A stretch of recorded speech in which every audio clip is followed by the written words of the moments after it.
Hello. Carson. Welcome to Breakstuff, Carson. everybody. Carson. Are you blind? What's up? Are you blind? It's great to be here. Thanks so much for showing up, guys. It's another episode of Breakstuff, where we Wait. talk about heavy music. Are we not? What's up? We're not going to talk about the sunglasses inside? So the podcast is just so much fun.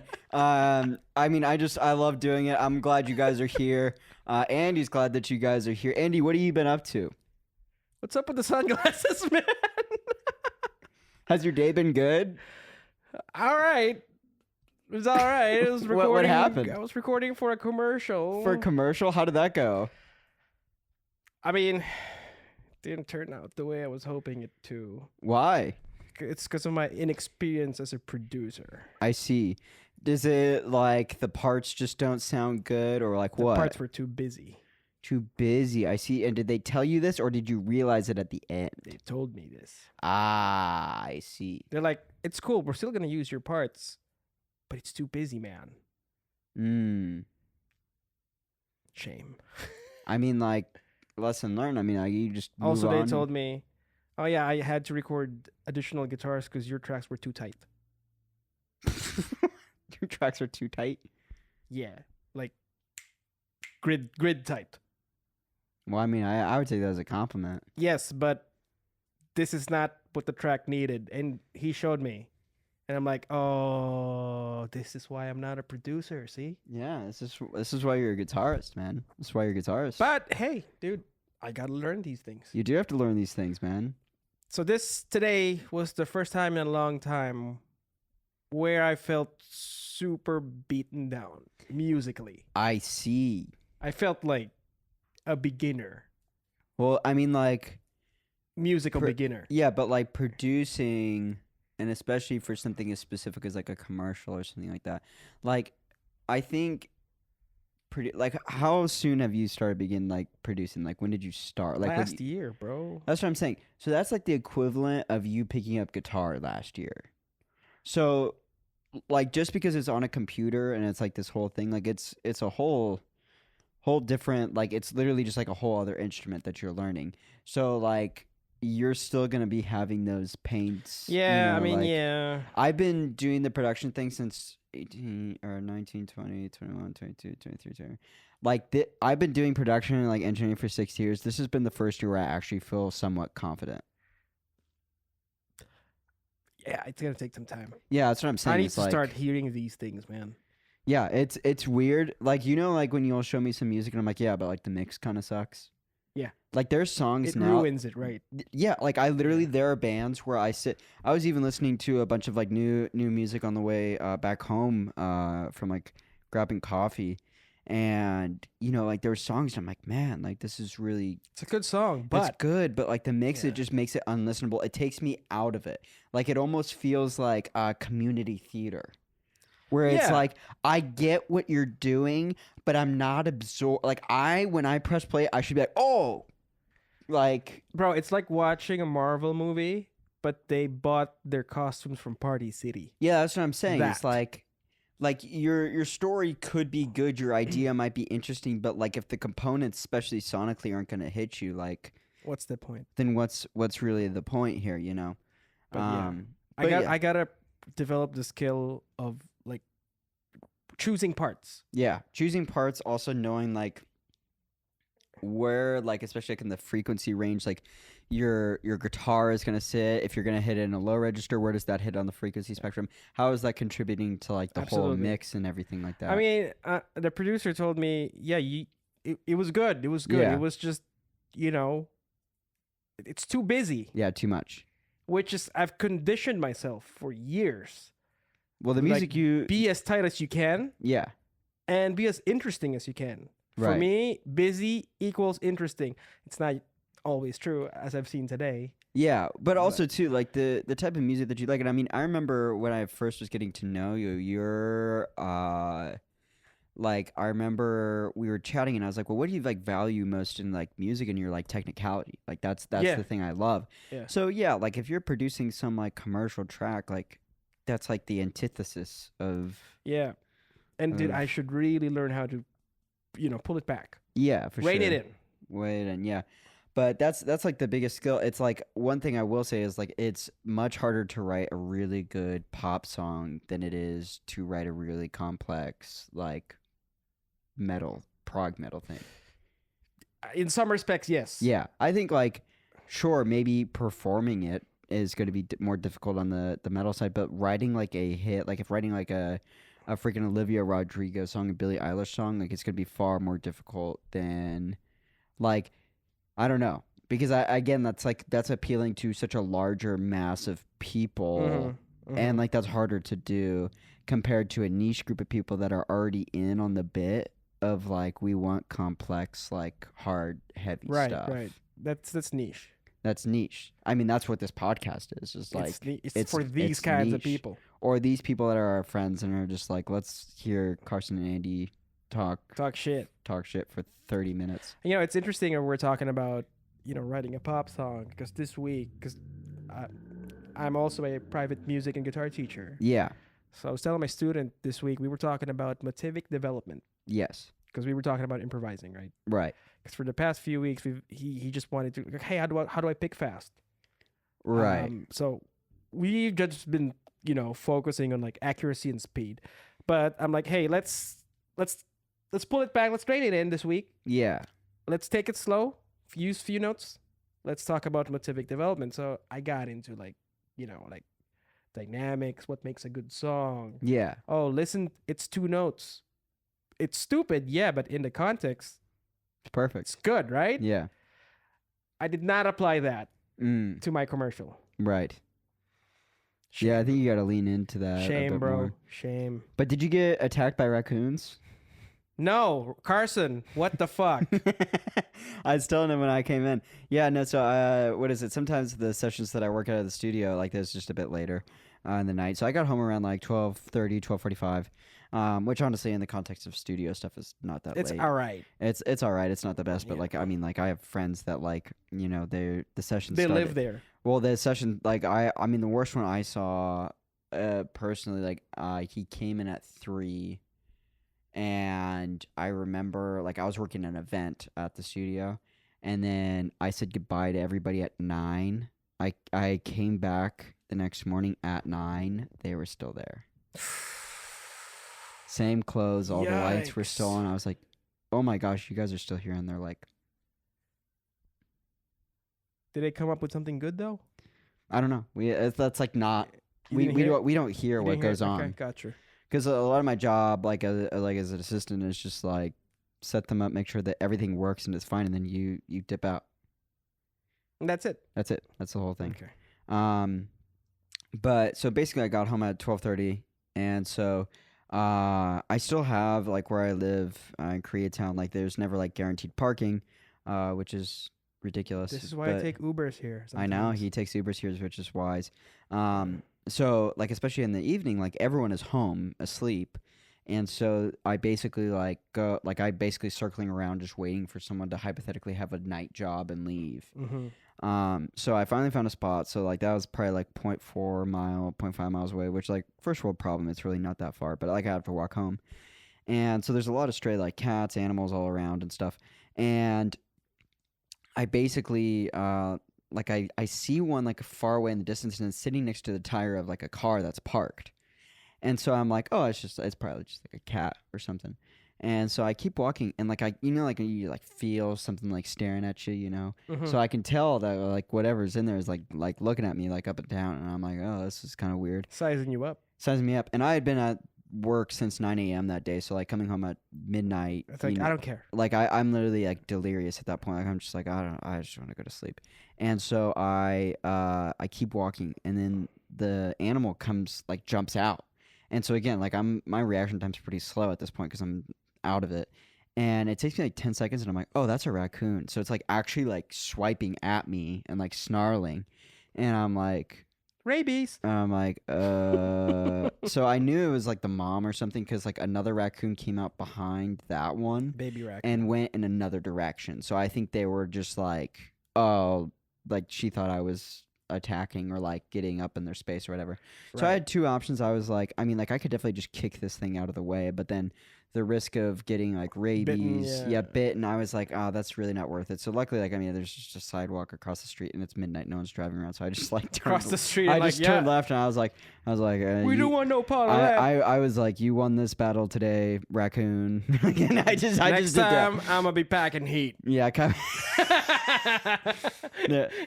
They're like gunshots in Koreatown. Let's investigate.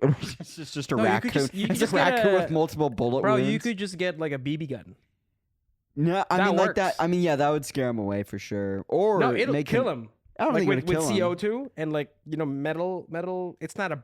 It's I not mean, like a pellet gun would do it. I kill squirrels in my parents' yes, backyard pellet gun. with Yeah, a yeah. pellet There you gun. go. Yeah, That's literally one of my jobs when I I've go used home. those in Maine. Yeah, they're great. They're scary. They are scary. I mean, you definitely don't want to get hit with one. But yeah, no, I'll literally like squirrels like take my dog's food, like they steal my dog's food. So it's like my mission whenever I go home to like eliminate all the squirrel. There's so many squirrels in my parents' backyard. You probably won't even make a dent. I won't make a dent, but like I always like I'll kill one and then like I'll just like leave it out and I'm like, see, this is what happens. Oh, like pirates, beware. Yeah, pirates beware. But yeah. Yeah. So I'm glad commercial went well. I'm glad we I learned survived stuff, man. raccoon survival. I think we're gonna go into our next segment. Let's start with a gross corner actually. The gross corner, Andy's gross corner. Did you notice you held your breath for nothing? I did hold my breath for nothing, but then I exhaled Andy's gross corner, and it was great. All right. First The thing. first thing on the gross corner. We're doing memes pretty soon. I dig it.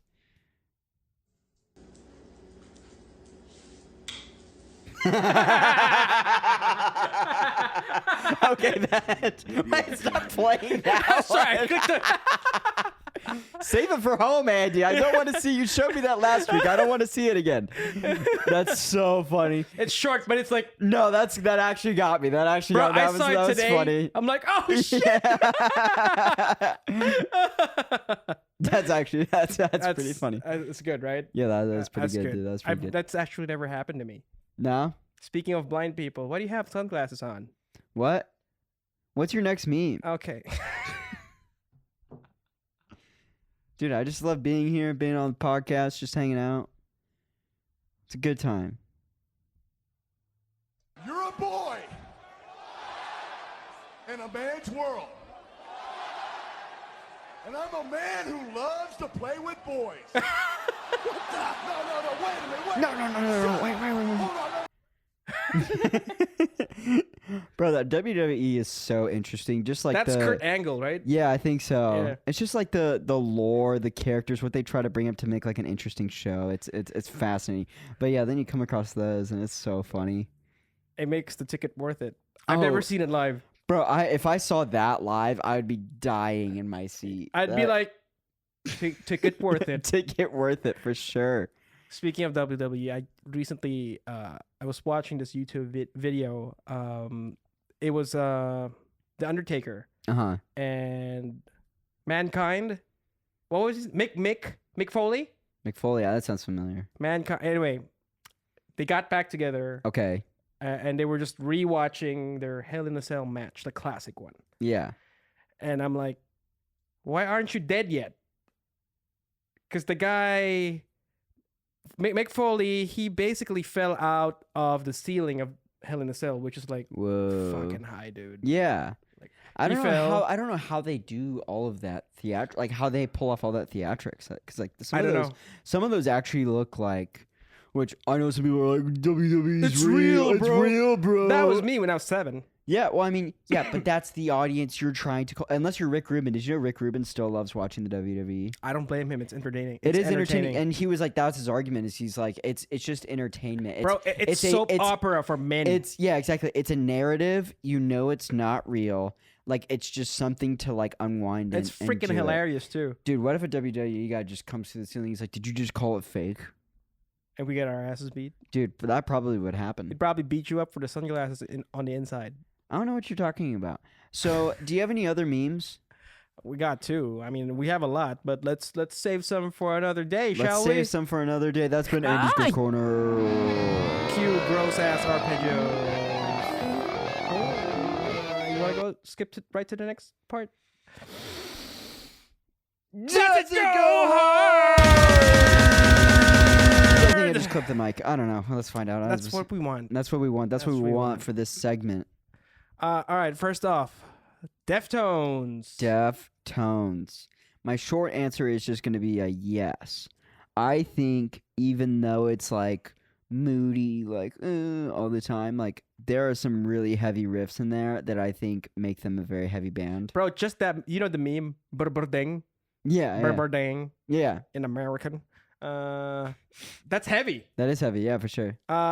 Okay, so they used to roll like back in their day with Mudvayne, Linkin Park. Yeah. All these heavy bands. So yes, for me, it is a yes. It Yeah, is. it's pretty they heavy. They do go hard. I'm just not a big fan. Well, that's what I think we talked about this on a previous episode. Is like Deftones on paper, I should absolutely love Same. and adore. On paper, should love them. And for some reason, even today, like to get ready for this episode, I was like, you know, this is why I don't listen to them. yeah, I was. It's not even like, oh, this is why I don't listen to them. It's just like nothing strikes a chord with me, like in the sense of like, oh, I need to listen to this all the time. Yeah, let's not even talk about Steph Carpenter, the guitarist. Oh yeah. Flat Earther. Oh really? Let's not even talk about that. Anyway, next band. Next band. Oh yeah, next band. Steel Panther. Are you familiar? Yeah, you. Yeah, are. yeah. And my answer is yes. My answer is yes, but. Okay, let's hear it. So, Steel Panther is a caricature band. Right. Yeah, for sure. They're like spoofing hair metal bands from the 80s. Yes. They probably were heavy back in the 80s. Again, Yeah, every episode, decade bro. specific. Every episode, there's a band. Yeah. Like, yes, they were heavy then. Yeah. Now, I will say kind of heavy. Yeah, kind of. I will say it still kind of holds up. Like we talked about Motley Crue in a while, and yeah, like Steel Panther is kind of like a spoof of like of bands them. like of them. But bands like them, yeah. Bands like them, but like you know, I would say Motley Crue and like similarly with like Steel Panther is like you know, if you're really like if you accept the niche for what it is while you're listening to it, like it is heavy. I have a funny Steel Panther story. Let's hear it. Have you seen them live? No, I haven't. It's a lot of flashing. Like Ladies. really? Like in the middle of the show, they're gonna take ladies up the stage and make them flash. And make them? Make them. Well, it's not gonna be like flash. Right. It's like before the show starts. Yeah, they kind of hand select a few that are. I mean, down not to... the band, but like the crew. It's like, hey, Yeah. if you want to stay in front, just so you know, sometimes they pick out ladies to go up to like do the thing. Yeah. So I saw them in 2012 Okay. when I was in New York. All right. I was with a girlfriend back then, Yes. with my then girlfriend, Your then girlfriend. who will remain nameless. Okay. So I saw it with her, right? So great show. Fucking Satchel, the guitar player, fucking beast, Yeah. virtuoso, dude. So here comes the part of the show Yeah. Where they're getting we're into gonna do the business. yeah, doing the business. The 8008. Yes. Oh, that's why you're wearing sunglasses. Anyway, the story is You keep bringing up sunglasses, man. What are you talking about? I don't know. Oh. I don't know. Someone's blind. Anyway, so that part of the show comes up, Yeah. and boom, Yeah. and I'm like, fuck yeah! All the guys were like, hell yeah! Yeah. My girlfriend at that time started tearing up, and she told me after the show, it's like, oh yeah, I was tearing up because I was worried you were gonna like it. I'm like, of course not. No. Of course I didn't like it. That was I fucking loved it. atrocious. Yeah, no. Holy, what the fuck? No, but like also too, like I don't know, like it's just like if you see nudity on screen, you're just like nice. You aren't like, oh, I'm in love. Like Unless it's like a big old dick. oh yeah, Just no, because no, it's not no. what we're in. If you're into that, great. Great. Well, Uh, no, I'm just speaking in terms of like women. Like even today, I watched an episode of The Boys, Oh yeah, yeah. Which, like, oh, which like there was some female nudity, and I wasn't like, oh, I'm in love. Like I was just like, nice. Yes. Like that's the response that you're wanting to the get. boys. It's like there's also wieners. Oh, dude, there's far more wieners than there are. And I'm like, there are box. You know, yikes. Yikes, indeed. No, there's especially the new season that's out there. Some like I remember I was eating dinner and there was one. I won't spoil it, but like there's a scene in the sauna. I don't know if you know what I'm talking about. There's a scene in the sauna. I've only seen 2 episodes so far. Of the new season. First 2, yeah. You've seen it then. It's in the sauna. Oh yeah, literally that moment. Salad tossing. Yeah. When I saw that, I was like, it's a good time to do dishes. I left. I was like, I can't watch it. I can't. Get away from me, pink eye. Yeah. No. Oh God. No, that was rough. Anyway, spoilers for those of you who are in. I mean, like that still wasn't enough context clues to even know what was going on. It's not a big. No, it's just like spoiler. a gag. It's just a gag that they do all the time. They're always trying to gross you out. It's the boys being the boys. The boys being the boys. Which is it's the show. It's the show. It's the show. Anyway, all right, third band. Okay, third and final. Wait. Oh, Steel Panther. Yes. I said they're kind of heavy. Yeah. Because of modern production techniques. The guitars sound huge, bro. And so you're angry with that? No, it's kind of heavy because of that. Yeah. So it's kind of as opposed to it being fully heavy if the guitars were not super up. No, I mean not that. It would be super heavy. If it was heavier in a lot of lower end parts. Oh, I see. It's a lot of full chords. Yeah. Right, but it sounds huge because it's probably like at least double track. At least, bro. Yeah, it's very like when I was listening today, I was like, it's very polished. Yeah, as opposed to like the real deal from the 80s, like the Sunset Strip.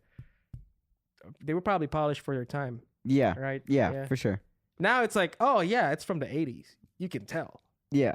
But listen to Steel Panther. Listen to Steel Panther. You'll see what I mean. There's some funny lyrics in that band. Jeez. Oh shit! No, we can't say it here. We can't. All right. Last band. What was? 12-Foot Ninja. 12-Foot Ninja. Okay. Let me go ahead and answer this real quick. Okay. The short answer is absolutely hell the fucking yes. They do go hard.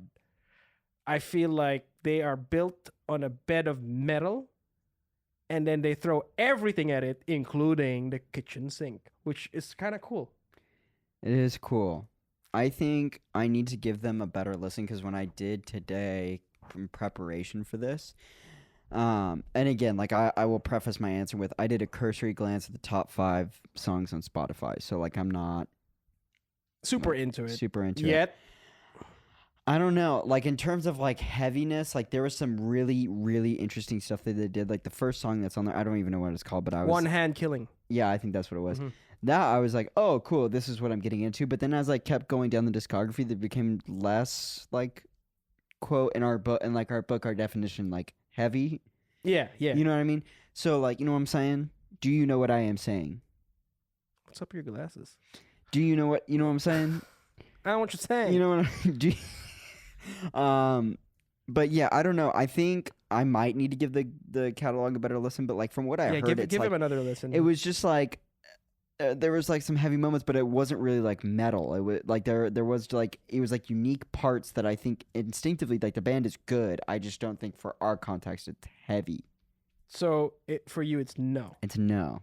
Oh, interesting. Okay, we are not agreeing on this one. We're not agreeing on this one. That's fine. But yeah, I don't know. Please let us know in the comments what you think. I mean, I know you guys made yourself very apparent with the baby metal video that you dislike our opinion. 2 people. The 2 people. Let's get it to 4. Numbers. How do you think we will? What are the possible avenues by which to get 4 people to comment? To get 4 people to come. To comment. To comment. I don't know. You want to make them come? What? I did not say that. I said to comment. What, Carson? Guys, Carson wants to toss your salad. Sauna scene. Sauna scene. Pink and eye. with that, we're going to end the episode. No, we're not. Why? What more do we have to talk about? We got to talk about the sunglasses in the room. So it's been a great episode, everybody. We've really enjoyed having you here. Please stay tuned next week for another episode of Breakstuff.